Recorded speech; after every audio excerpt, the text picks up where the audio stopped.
I've had the privilege of homeschooling my kids for 2 years now, and I've recently gone back to my career as a nurse while continuing to homeschool. And originally when I started to homeschool, I thought I was going to have to say goodbye to my nursing career for good. And as I've been reflecting on how I'm even able to do this, it's been very clear to me that one of the main reasons is because over these last 2 years, I've put in place certain habits and routines that have worked for my family. This means we've streamlined activities and we've tailored home routines that work for us. So today, I thought I'd share with you 10 quick habits or routines that I've put into place that have simplified motherhood for me as a homeschooling mom of 3 kids, 7 and under. Not that home life is perfect, because whose is, but most of the time my home is manageable and I'm a much happier mom for it. So take one, take a few. I hope it helps you, especially if you're feeling overwhelmed, because I've been there. If you're new to my channel, hey, I'm Yessie. I help moms simplify their lives and live happier, healthier, more abundant lives. So if abundance in motherhood is something you're interested in, you should consider subscribing. The first one is so key, and it's to stay off of social media or to limit social media. So this is something that I talk about so much because I'm just so passionate about this. I'm not exaggerating when I say that limiting social media use has changed my life. And I have a whole playlist devoted to that topic. I've explained to you why I'm not on any other social media platforms. I don't think it's evil. I'm not saying that social media is a bad thing, but for me, it has helped me to create a balance, and I'm much, much happier. I feel like it's done so much good for my mental health, just to be able to keep me from going into that continuous comparison trap. And sometimes we don't even realize that it's happening. We might be watching a video. In that video, you might see that somebody has things that you don't have, that they have a wardrobe that looks nicer than you. Or you start to go down this like comparison trap, especially if you're watching that short form content like shorts or TikTok videos. There's just so many ways in which we compare ourselves, and it makes us feel like our life isn't as interesting, or that we are somehow failing, that we're stuck in life, that we're falling behind, that we're not where we should be. And instead of feeling gratitude, instead of living our life and focusing on to improve our life, we're just focusing on all those things that we should be doing, that we should have, or that we should be saying, that we should be eating, or the way that we should be dressing, or the things that we should put our kids in, like activities or things like that. Unsubscribe from accounts that make you feel like you're not enough, or that make you feel less than. And even if it just means for a time, just to kind of stay away from it for a while and see what good it will do for you. I assure you, like sometimes we can be addicted to those things and not even realize it. Like even me, I still have to take my breaks from not having YouTube. Actually, I've recently deleted YouTube off of my phone, and for the first little bit, I was like, oh, I kind of want to watch some shorts or something. And eventually, it took a while, but eventually I'm like, it's not even that interesting anymore. I don't even want to watch that because my life seems more interesting to me. And sometimes it's not that our life isn't interesting. It's that we have that constant like dopamine that we're just so addicted to that real life just seems boring. And it doesn't seem as interesting anymore, when really we have a lot to be grateful for and a lot that we could be doing to improve our lives. So that was my little spiel on social media. I probably shouldn't be ranting so much about that topic, but if you do want to hear more about that topic, I have a whole nother playlist if that is something that you struggle with. Next up is daily outdoor time. As a homeschooling mom, this is something that I definitely feel like maintains my sanity, is just having my kids outside every single day and having a way that they can just like play outside. Thankfully, I'm in an area where we have a fenced in yard, so I can just let them out and play. Because I mean, it happens to us too. We're so used to having something to do, to having an activity, to having a screen or a device, that when we go outside, we're just like, oh, what do I do now? Outdoor time, nature time, it really is very healing. And also for children as well. Not only that, but when they get outside, it gives us some time to just like breathe and calm our senses down. So I think outdoor time for me is a must. Next up is daily quiet time. Okay, my kid over here is doing some babbling and doing some noises, and I'm sorry. This is quiet time for my children. But she's gonna do what she's gonna do. So what I do, just to kind of help, again, maintain my sanity, is I have put in place a daily quiet time. So for us, this means after lunchtime, we clean up and they each go to their room. They have to play something quietly. They can read a book, they can do a puzzle, they can color. I don't care what it is that they do. What I used to do was nap time, but they don't nap anymore. So I just kind of continued with the nap time and then said, okay, well, this is quiet time. This is time that I get to read a book, I get to make a video, I get to try to take a nap. It doesn't really happen anymore because of the baby. But basically, this is just a time where I also have my me time. And I'm teaching them that mommy needs her time as well. And that they need to respect that mommy needs mommy time. That that's okay. That we all need time to sometimes just be alone, to think, to pray, to sleep, to do whatever. That we should respect one another's time in that way. It was kind of difficult to implement in the beginning, but once we've started to make it a routine every single day after lunchtime is the quiet time, they've kind of gotten used to it and they know, and now they stay in their rooms and they do their little activity, and then once time is done, we come back out and have a whole nother round. But for me, it feels like a break in the middle of a day. Number 4 is a simple one. It's grocery pickup. This is something that I found really helpful, especially now as grocery prices just seem to be rising, and part of simplifying motherhood stress is also like managing finances as well. Is I've started to do a whole lot more grocery pickups. And I used to think I'm never gonna spend money on having a membership to buy groceries like the Costco or the Sam's Club or like the wholesale stores. And I've recently gotten a membership and I'm surprised at how much money I've been able to save.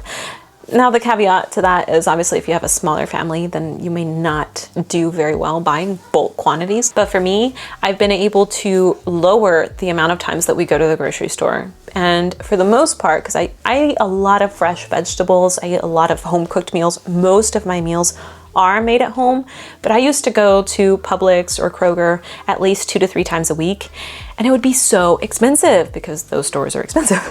So key there is like either shop at a cheaper grocery store, but by doing the pickup, I'm not only saving time, I'm actually planning what I'm going to be eating. I have less waste, it's a lot cheaper, and I just like go, get my groceries, done. I don't have to go through the store, think about grab this, grab that. It just cuts off so much time and it saves me money and it saves waste. It's just overall, I highly recommend just do the grocery pickup and save yourself time and stress. Number 5 is teaching your kids to help. This one is one that I feel like some people may not like me for. And I say that people might not like me because I feel like you can never win, especially with parenting. And I probably should have said, you shouldn't listen to any of this as advice. This is just tips that have helped me, that have worked for me. I am not like a parenting coach. I'm no professional to give you any kind of professional parenting advice. But all that being said, I think you will never please anybody because I mentioned one video. It was my day in my life of homeschooling, and I showed little clips of things that my kids do at that time, which they're older now, but it was like my 3-year-old at the time. He was taking the laundry from the washing machine, putting it into the dryer. They take their laundry whenever I dry it, they put it in their rooms on their own, certain little things like that. And somebody got upset by it, saying that I expect too much from my children, that kids should be kids, that they should enjoy their childhood. Then there was another video. It was like a clean with me video. I was washing my husband's coffee cup and somebody went off on me on that, or me doing too much and what are they doing and how are they helping me? And I'm over here like, have you seen my other videos? Because you said that I'm doing too much for them, and it's over here, these other people are saying that I'm making them do too much. So it's just like, I don't know, you can never please everybody. One of the things that I've come to learn is that my kids are capable of so much more than I think that they are. And sometimes it's just the fact that I need to put in the time to actually help them, to actually teach them, and to make sure that those things are being done consistently so that they develop the habit or that they develop the skill. And I think that if I'm not doing that, if I'm not taking that time to do certain things with them, then I'm only robbing them of that confidence, of that independence. Because when they're younger, kids just want to help. They want to be independent. And when they do hard things and they can't do it, and they finally get it, they feel so proud of themselves. I see it, especially in my son, when he's just like, did you see what I did? For me, one of the things that helps me is just to try to push them past their comfort zone little by little, more and more and more. And in the beginning, it takes more time. It takes more effort because they're not going to do it well. So for example, with sweeping, I've had my kids sweep the kitchen after meals for a couple of years now. And in the beginning, no, they weren't doing it well. They were just kind of flinging the broom along or flinging the trash from one area to the other. But the point isn't that they're doing it perfectly or that they're doing it correctly every single time. The point is I'm instilling them the habit of helping. Number 6 has been so important for me, and it's cutting out the meh activities. So this is something that I guess you could take from essentialism. It kind of goes hand in hand with minimalism, where minimalism you have less things and you have the things that matter to you, but essentialism can encompass so many things. And it's basically you are prioritizing the things that matter to you and removing the things that don't, because when you say yes to something, by default you are saying no to something else, and vice versa. If you say yes to helping out with this volunteer activity, it means that you don't have the time to do this other thing. And sometimes we can fall into the trap of doing too many things or having our kids into too many activities, sometimes because we feel a feeling of obligation, or we don't want to let other people down, or we've already signed up for certain things and we just feel like we have to continue with whatever activity. It can be so many different things. I would say one of the things that have helped me is to actually write it all down, to journal it down, because at one point I felt like I had too much going on. And I wasn't even working. I was homeschooling mom, but I felt like I had way too much going on. I had volunteer activities. I had things with my children, sports activities. I still want to do my weight training. That was like, I'm not cutting that one off. But there were so many other things that I was doing that I'm like, okay. So I had to list them all of our activities that we had. And then something that also helped me, because with these times I was trying to save money as well, is I jotted down how much each cost a month, and which ones were more important to me, which ones were more important for me in my children. And unfortunately, it meant that I had to cut off one of the things that I felt guilty of cutting off, which was their weekly academy. It gives them that ability to socialize with other children. And I felt like, oh my gosh, I'm gonna be a horrible mom for not taking them, because they'll be able to actually have like that classroom setting, and I'm just gonna be so bad for not doing that. But when I actually took into consideration all the extra time that took, it encompassed a whole bunch of other things, not just the day of going to class. And it was also kind of like a parent involved thing, so I had to actually be there. And to me, it was one of the most expensive ones too. I figured, okay, I'm gonna take off the one that will give me more time. It will ease off a whole bunch of other stress and save me more money. And this frees more time for the other activities, because they're involved in martial arts, they're involved in swim, they're involved in church activities. Like, I'm not a horrible mom, and I shouldn't just do something just because I feel like I should do it. And if you're involved in so many different activities just because you feel like you should, or if you're gonna be a bad parent if you don't do XYZ, I think that's probably the key. That might be that one activity that you could probably cut off. So I'm not saying that kids shouldn't have activities. I definitely find activities to be super important, especially since I'm homeschooling. I think my kids have to have extracurriculars. Like that's a non-negotiable for me. But I've had to cut down on certain things. And I've also had to cut down on volunteering activities. So just look at your activities, find out which ones are most meaningful, most important for you and for your children, just your family in general, and just kind of tailor them so that they work for you, not to please anybody else, not so that some people will think that you're a good parent or not a good parent, but for you and for your family. Number 7 is Venn diagram meals. Okay, so if you're familiar with a Venn diagram, you have one circle on one side, you have the other circle on the other, and you have that space where both of them meet and they intertwine, and that's where you have the similarities. So you got your differences and your similarities. If you're somebody like me, that you've had people in your family with sensitivities or with allergies, you understand, you know what I have been through. It is so difficult to try to plan meals around, okay, this person needs this person can't have that. Oh, I can't give them nuts, so I can't give this person peas. Can't give this person breads because they got the gluten allergy. Can't give this one lactose. If you just, again, same thing with the activities. Take the time to actually write them down and actually list out, okay, so maybe all these things can't be eaten, or this one is just not going to eat that. We'll list every single thing that everybody can have, and then we will plan meals around that. Oh my goodness, the stress that will be eased. And I'm not gonna lie, sometimes it's annoying because I have a family member who's a lot of allergies. I'm praying about that. I'm hoping that this will be something that can be outgrown. But I do miss certain things. I am a big lover of legumes, and that's something that we've had to like just remove in the home. I could have it. I could cook some for me and then cook something for them and then cook something for this, but there's just too much stress. It takes too much time. I ended up with waste. I had to plan around this meal, and then I had meals, but then I still had to cook. And so it just was more cooking. It was more waste. It was more planning. I want ease. And also I personally don't like meal planning because I don't know if we're gonna have people over. Sometimes my kids are just more ravenous than other times. Personally, I don't do meal plans because I think I ended up with more waste that way, and I was trying to force something rather than just kind of taking it as it goes.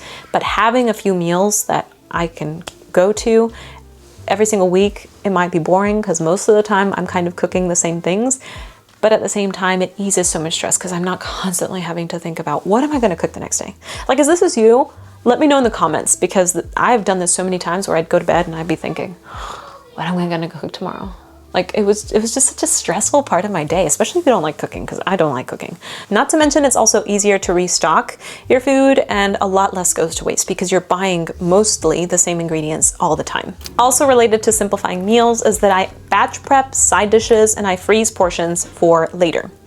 I've made a couple of videos on the topic of romanticizing my life, and something that I found really helpful. I forget which book, but I will put it up here. But it was so wonderful for me when I read it because it really kind of opened my eyes to the idea that living this beautiful romantic life isn't about extravagant things, isn't about adding all sorts of luxury that we think that we have to have a whole bunch of money for. It's really about adding beauty in everyday things and creating beautiful moments in the mundane. And so for me, one of those things has been, I rarely have a meal where it's just like one ingredient. Like, for example, I rarely have just one soup. I will have like a soup and then I'll have a side or a little salad over here, or like a sweet potato in the oven as a dessert. Like, I will tend to have side dishes in my meals, and that just, it makes me feel happier. It makes me feel wealthy, honestly. It just makes me feel like luxury. Like, the first time I ever went to a Korean barbecue, I felt like a queen. I'm like, oh my goodness, when did I get crowned? Because there were so many different side dishes on the plate or on the table. And I thought, wow, like, this to me is wealth. This is beauty. Having a whole bunch of different side dishes to go with my meal. So I personally love that. I find something beautiful in that, but it doesn't actually take a whole lot more work. Actually, it's so much easier. I've shown you a few of my go-tos in my Ko-fi page, which I'll link if you want to see the things that I kind of gravitate to often. But something that I have seen done as well is that there's like those little containers where you'll just like freeze portions of food. Like, for example, you have some rice as a side and you'll just like freeze a portion, and you'll have like some mashed potatoes and you'll freeze that. Maybe you just cook one thing and then you just pop out all these little sides and you have this meal that's beautifully served, that feels like luxury, and you didn't really do a whole lot of work. You don't have to like cook all day long, especially if you have people coming over at a short moment notice. This has actually happened to me, and I felt like so awesome. I felt like the hostess with the mostest, because they probably thought that I was over here like cooking all day, when not really. I just like popped something out of the freezer and like just served it up like, ta-da! Number 9 is such a huge one, and it is to quit people pleasing. This is one that I kind of wanted to add with the cutting out the meh activities or the essentialism, but I think it deserved a whole point in its own, because it's about so much more than activities. It can affect, or I should say infect, every aspect of our life. It can affect how we speak, how we dress, how we parent, the things that we own, the things that we do, the things that we're a part of.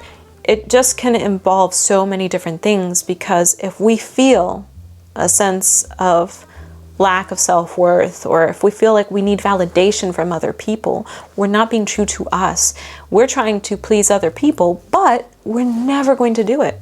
They're going to see right through it, or the moment that we present the real us, they're going to not like us anymore, because who is that? Like, I don't know this person.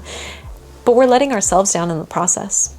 I had an experience about 1.5 years ago. It was really heartbreaking to me. And ever since that moment, I vowed to myself that I was never going to be a people pleaser again. And I'm not going to say that it cured me completely, like from night to day, because little, behaviors are habits and they can creep up every now and then if we don't pay attention. But I will definitely say that I changed my identity. I no longer identified as a people pleaser, and that has changed so much in my life because I no longer care if this Karen thinks that I'm letting my husband step all over me because I'm washing his coffee cup, or I no longer care if somebody thinks that I'm expecting too much of my children and my 3-year-old shouldn't be putting his laundry away. I don't care because I'm never going to please everybody, and I'm not trying to be perfect anymore. I definitely struggled with perfectionism, and it stemmed from a lack of self-worth. I feel like society just praises perfectionism because, perfectionists, they'll just succeed in life, right? But it can leave you so empty because you never feel like it's enough. You never feel like you're good enough, and you never feel like you're worthy of the things that you have because you're always trying for more.